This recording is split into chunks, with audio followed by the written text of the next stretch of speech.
राधे राधे भक्तों, आप सभी को देवोत्थान एकादशी और तुलसी विवाह की बहुत बहुत शुभकामनाएं। आप सभी का दिन शुभ हो और मंगलमय हो, हमारी यही हार्दिक शुभकामनाएं हैं। आज हम बात करेंगे भीष्म पंचक व्रत के बारे में। तो पहले हम ये जानते हैं कि भीष्म पंचक व्रत होता क्या है।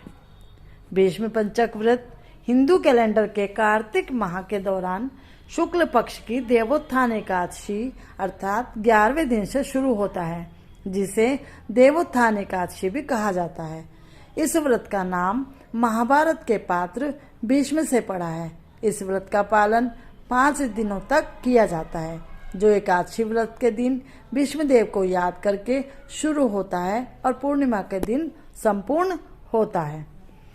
भीष्म पंचक व्रत के दौरान पूरे महीने अनाज खाने से बचना चाहिए और पिछले 5 दिनों में सिर्फ दूध या पानी का सेवन करना चाहिए। भीष्म पंचक को विष्णु पंचक के रूप में भी जाना जाता है। भीष्म पंचक का महत्व। भीष्म पंचक हिंदू कैलेंडर के अनुसार कार्तिक माह के अंतिम 5 दिनों को मनाया जाता है, जो कि आश्विन पूर्णिमा या शरद पूर्णिमा से शुरू होता है और कार्तिक पूर्णिमा के साथ संपूर्ण होता है।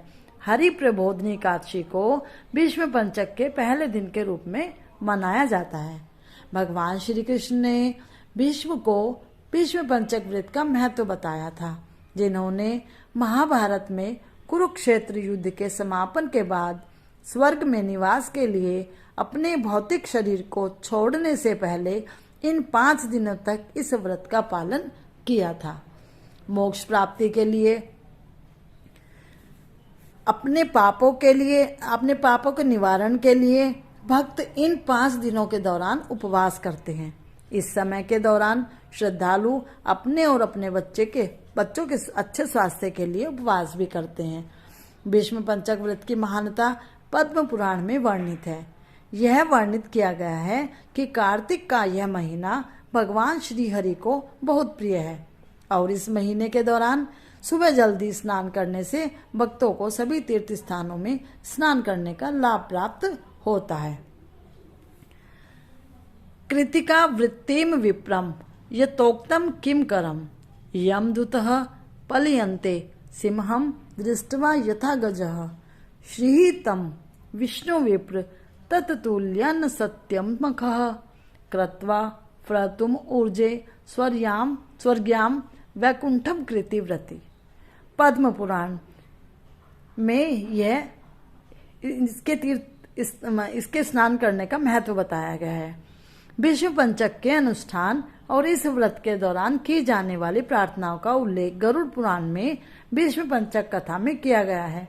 भीष्म पंचक को महाभारत भीष्म पंचक या विष्णु पंचक के रूप में भी जाना जाता है। भीष्म पंचक के इन 5 दिनों के दूसरे दिन को तुलसी विवाह के रूप में मनाया जाता है और 5वें दिन को कार्तिक पूर्णिमा के रूप में मनाया जाता है। भीष्म पंचक व्रत विधान। प्राचीन हिंदू धर्म ग्रंथ गरुड़ पुराण में बताया गया है कि भीष्म पंचक के दौरान भगवान को विशेष प्रसाद अर्पित करना चाहिए। वैसे तो हम रोज ही भगवान को कुछ ना कुछ प्रसाद ग्रहण कराते हैं, पर इसमें कुछ विशेष बताया गया है कि इस दिन हमें इस प्रसाद को चढ़ाना चाहिए या इस वस्तु को चढ़ाना चाहिए। अगर हो पाए, संभव हो पाए तो हमें वह करने की कोशिश करनी चाहिए, जिसमें पहले दिन देवोत्थान एकादशी को भगवान के चरणों में कमल के फूल को अर्पित करना चाहिए। दूसरे दिन तुलसी विवाह भगवान की जांघ पर बिल्व पत्र चढ़ाने चाहिए। तीसरे दिन विश्वेश्वर व्रत भगवान की नाभि पर सुगंध इत्र वगैरह अर्पित करना चाहिए। चौथे दिन मणिकर्णिका स्नान भगवान के कंधे पर जावा फूल चढ़ाना चाहिए और 5वें दिन भगवान के सिर पर मालती के फूलों को चढ़ाना चाहिए। मालती के फूल चढ़ाना चाहिए। यह भी माना जाता है कि विष्णु पंचक के प्रत्येक दिन गंगा या किसी अन्य पवित्र नदियों में स्नान करना चाहिए और निम्नलिखित मंत्र का जाप करके विष्णु देव को तर्पण प्रदान करना चाहिए। अगर संभव नहीं हो पाता है कि किसी भी गंगा या पवित्र नदी में स्नान करना, तो हम हमारे यहाँ जो गंगा जल रखा होता है, अपने स्नान के पानी में हम थोड़ा सा गंगा जल मिला लें तो वह भी गंगा स्नान का ही पुण्य प्रदान करता है। तर्पण के समय हमें एक मंत्र का जाप करना चाहिए।